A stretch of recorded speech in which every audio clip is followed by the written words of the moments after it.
আগের ক্লাসে আমরা অপারেটিং সিস্টেমের প্রাথমিক ধারণাটা হয়েছে। এবারে এটা দ্বিতীয় ক্লাসে আমরা বিভিন্ন টাইপের অপারেটিং সিস্টেম সম্পর্কে জানব। আমাদের অপারেটিং সিস্টেমের এতগুলো টাইপ আসার কারণ কি? প্রথমে যখন কম্পিউটার সিস্টেম নতুন কম্পিউটার সিস্টেমে প্রথম অপারেটিং সিস্টেম ব্যবহার করা হয়েছিল, তখন আমাদের যে অপারেটিং সিস্টেমটা প্রথম আমরা দেখেছি সেটা batch operating system. Batch operating system সম্পর্কে জানবো। তারপর প্রত্যেকটা ব্যাচ অপারেটিং সিস্টেমের কিছু এমন ডিসঅ্যাডভান্টেজ পাওয়া গেছে যে যাতে করে ব্যাচ অপারেটিং সিস্টেমটাকে আমাদের আবার পরবর্তীকালে পরিবর্তন করার প্রয়োজন হয়ে পড়েছে। তাই তারপর এসছে গিয়ে মাল্টি প্রোগ্রামিং অপারেটিং সিস্টেম। আমি অপারেটিং সিস্টেমের টাইপগুলো এইভাবে বলবো যাতে প্রথম থেকে ইভ্যালিউট হতে হতে পরিবর্তন হতে হতে যেভাবে প্রথমে যেমন ব্যাচ অপারেটিং সিস্টেম এসেছে, তারপর মাল্টি প্রোগ্রামিং, তারপর টাইম শেয়ারিং, এইভাবে প্রত্যেকটা ধাপে অপারেটিং সিস্টেম নিজেকে ইভ্যালিউট করতে করতে আজকে আমরা যে জায়গায় এসে পৌঁছেছি তত দূর পর্যন্ত আমরা অপারেটিং সিস্টেমের ইভ্যালিউশন সম্পর্কে আলোচনা করব। তাহলে একদিকে আমরা যেরকম বিভিন্ন টাইপের অপারেটিং সিস্টেম জানতে পারছি, সেই রকমই আমরা অপারেটিং সিস্টেমের ইভ্যালিউশন স্টেপ বাই স্টেপ কিভাবে অপারেটিং সিস্টেম ইভ্যালিউট হতে হতে আজকের আমরা বর্তমান যে অপারেটিং সিস্টেম ব্যবহার করছি সেই জায়গায় এসে পৌঁছেছি সেটা সম্পর্কেও আমরা জানতে পারবো। তাহলে চলো প্রথমেই দেখা যাক যে ব্যাচ অপারেটিং সিস্টেমটা কি ছিল। ব্যাচ অপারেটিং সিস্টেম হলো গিয়ে, এই ছবিটা দেখলেই বুঝতে পারবে যে আমরা যদি ইউজার হই, আমরা ইউজার হিসাবে কিছু অপারেটিং সিস্টেমকে প্রসেস বা টাস্ক সাবমিট করছি। এই প্রসেস বা টাস্ক যখন অপারেটিং সিস্টেমের কাছে যাচ্ছে তখন সেই প্রসেস বা টাস্ককে অপারেটিং সিস্টেম তার নিজের সিস্টেম ডিফাইন্ড বা প্রি ডিফাইন্ড ব্যাচে ভাগ করে দিচ্ছে। সেই রকম এই পুরো এখানে যদি 10টা টাস্ক সাবমিট করে থাকি, সেই 10টা টাস্ককে অপারেটিং সিস্টেম 5 এর দুটো ব্যাচে ভাগ করে সিপিইউ তে সাবমিট করছে। এর কারণ কি? এতে আমাদের কিছুটা হলো টাইম যেমন সেভ হচ্ছে, সেই রকম ব্যাচে ভাগ করে যখন প্রসেসরের কাছে সাবমিট করা হচ্ছে তখন অপারেটিং সিস্টেমে এই সিপিইউ দ্বারা প্রসেস করতেও সুবিধা হচ্ছে। যেমন আমরা যদি কোথাও কোনো ফর্ম জমা দিতে যাই, তখন সেই ফর্মটা প্রসেস হয়ে আবার হয়তো আমার কাছে ফিরে আসবে অ্যাজ এ আউটপুট যে আমার ওই ফর্মটা রিজেক্ট হয়েছে বা অ্যাকসেপ্ট হয়েছে, এই আউটপুটটা আমরা হয়তো পাবো। তখন প্রত্যেক জন গিয়ে যদি আমরা ফর্মটা সাবমিট করি তাহলে একটা এক্সট্রা টাইম চলে আসবে, টাইমের ব্যাপার চলে আসবে। সেই রকম প্রত্যেকটা জব যদি ডিরেক্টলি সিপিইউ তে গিয়ে সাবমিট হয় তাহলে সিপিইউ কোনটা প্রসেস করবে সেটা সিপিইউর ক্ষেত্রে নির্ধারণ করা সম্ভব হবে না। সেই জন্য অপারেটিং সিস্টেম কি করলো যে প্রত্যেকটাকে ব্যাচে ভাগ করে দিল। একটা সার্টেন অ্যামাউন্ট অফ জবকে ব্যাচ 1, যেমন এখানে 5টা জবকে ব্যাচ 1 এ ভাগ করলো, আবার 5টা জবকে ব্যাচ 2 তে ভাগ করলো, দিয়ে সিপিইউ তে সাবমিট করা হলো। সিপিইউ সেটাকে প্রসেস করে সেই ব্যাচ 1টাকে আউটপুট কি দেবে, যে হয় রিজেক্ট করবে না হলে গ্র্যান্ট করবে।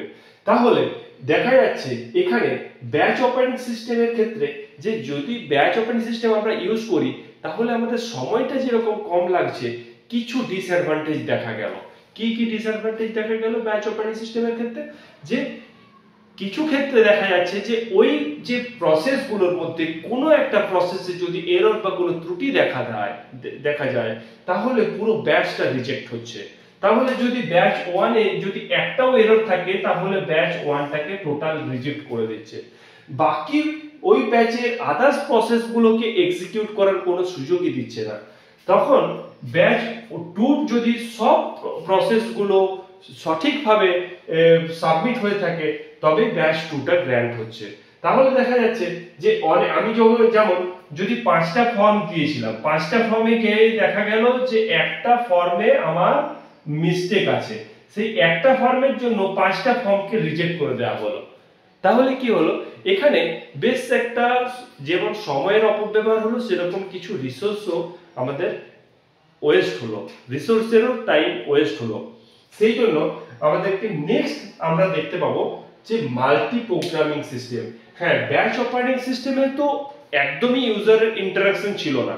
যেমন ওই যে বললাম যে ফর্ম সাবমিট, এখানে ইউজার অপারেটিং সিস্টেমের কাছে প্রসেসটা সাবমিট করে দেওয়ার পর থেকে ইউজারদের আর কোনো রকম ইন্টারাক্ট করার বা ওই ফর্মে কোনো পরিবর্তন আনা, যে ফর্মগুলো সাবমিট করে দিয়েছে সেই ফর্মগুলোতে কোনো পরিবর্তন আনার কোনো সুযোগ থাকছিল না। মানে যেটা আমরা সহজ ভাষায় বলতে গেলে বলতে পারি যে ইউজার ইন্টারাকশন টোটালি ছিল না ব্যাচ অপারেটিং সিস্টেমের সাথে। এটা একটা আরেকটা ডিসঅ্যাডভান্টেজ। তাই জন্য আমাদের তার পরবর্তীকালে মাল্টি প্রোগ্রামিং অপারেটিং সিস্টেম ব্যবহার করা হলো বা মাল্টি প্রোগ্রামিং অপারেটিং সিস্টেম তারপর আমরা দেখতে পেলাম। ইভলিউশনের পর মাল্টি প্রোগ্রামিং বলতে কি, যে আমার কোনো সিস্টেমে আমার সিস্টেমটা হলো গিয়ে ওয়ান সিপিইউ সিস্টেম। মানে আমার কম্পিউটার সিস্টেমে ধরে নেওয়া হচ্ছে একটি মাত্র সিপিইউ আছে, সেই একটি মাত্র সিপিইউ দিয়ে অনেকগুলো প্রোগ্রামকে একসাথে রান করাতে যদি আমরা সক্ষম হই, সেটা তো সম্ভব নয়। একসাথে রান করানো কখনোই একটা সিপিইউতে অ্যাট এ টাইমে একটাই প্রসেস রান করতে পারবে, কিন্তু এমন ভাবে রান করাবো যাতে মনে হবে যে একসাথে অনেকগুলো প্রসেস রান করছে। সেটা কিভাবে, সেই ফ্যাসিলিটিটা মাল্টি প্রোগ্রামিং অপারেটিং সিস্টেম দিল। এই মাল্টি প্রোগ্রামিং অপারেটিং সিস্টেম আসার পর থেকে সিপিইউ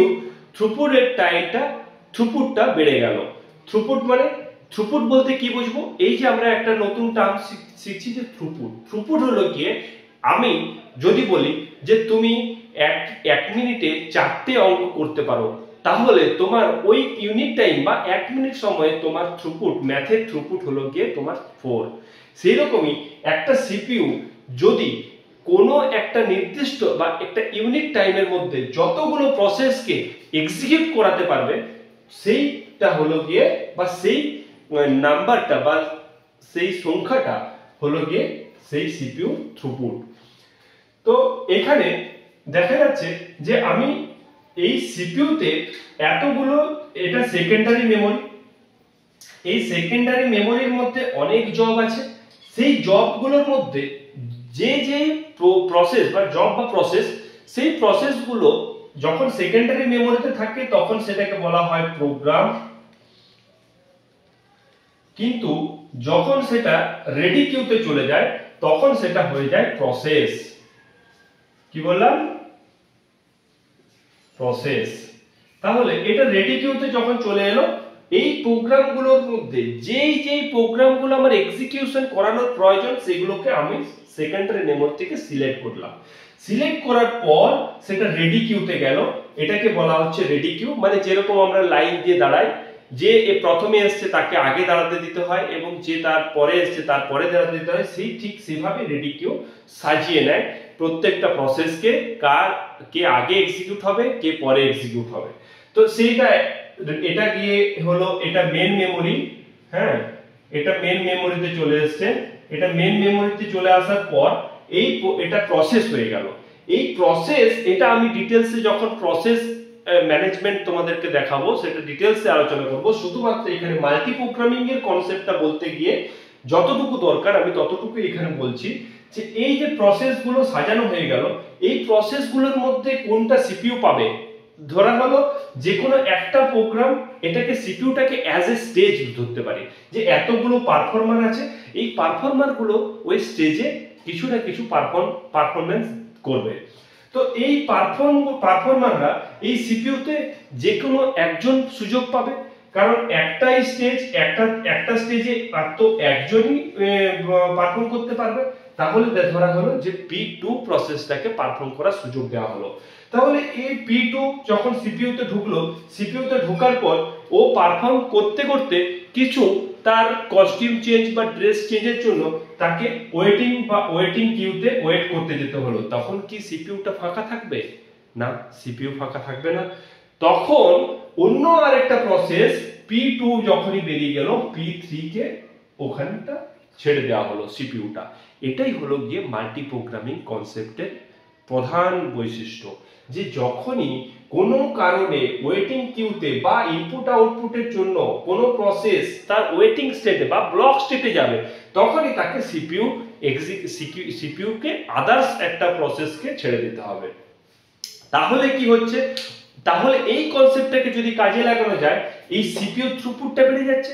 না হলে আগে কি হতো, আগে হতো গিয়ে সিপিইউ তে ইনপুট আউটপুটের জন্য প্রসেস বেরিয়েছে, তখনও সিপিইউ আইডল বসে আছে, মানে স্টেজ ফাঁকা আছে। তাহলে ওই স্টেজে আর কেউ পারফর্ম করতে তখন চাইছিল না বা পারমিশন দেওয়া হচ্ছিল না।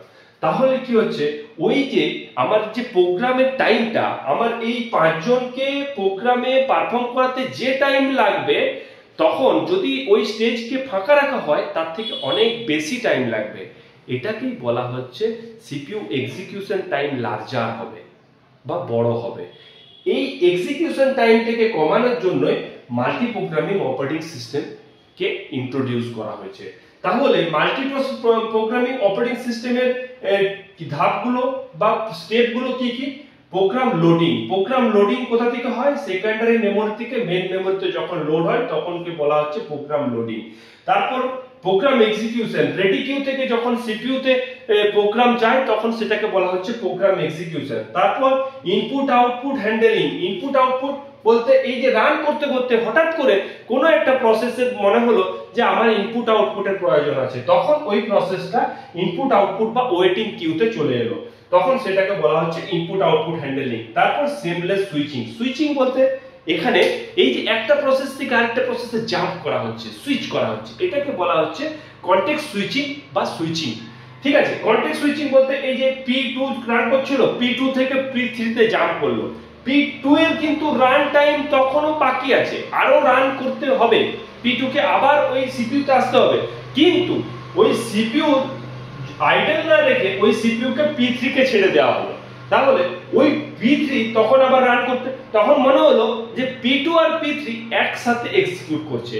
এই যে আমাদের এই ইলিউশন বা এই ধারণাটা তৈরি করে দিচ্ছে যে একসাথে অনেকগুলো প্রোগ্রাম রান করছে, এটাকেই বলা হচ্ছে সিপিইউ মাল্টি প্রোগ্রামিং কনসেপ্টের প্রধান বৈশিষ্ট্য। ঠিক আছে, এরপর আমরা যাব next step, time sharing operating system. Time sharing কি? অনেকগুলো ইউজার আছে, আমার অপারেটিং সিস্টেম আছে একটা, অনেকগুলো ইউজার আছে, আমার অপারেটিং সিস্টেম আছে যে একটা। সেই অপারেটিং সিস্টেম অনেকগুলো ইউজারকে টাইম কোয়ান্টামে ভাগ করে দিচ্ছে, যে এই ইউজারের এই প্রসেসটাকে এক্সিকিউট করব আমি 5 মিনিট, তারপরের ইউজারে এক্সিকিউট করব 5 মিনিট, এরকম একটা নির্দিষ্ট টাইম কোয়ান্টামে প্রত্যেকটা ইউজারের প্রত্যেকটা প্রসেসকে যদি ডিভাইড করে দেওয়া হয়, সেইটাকে বলা হচ্ছে টাইম শেয়ারিং অপারেটিং সিস্টেম।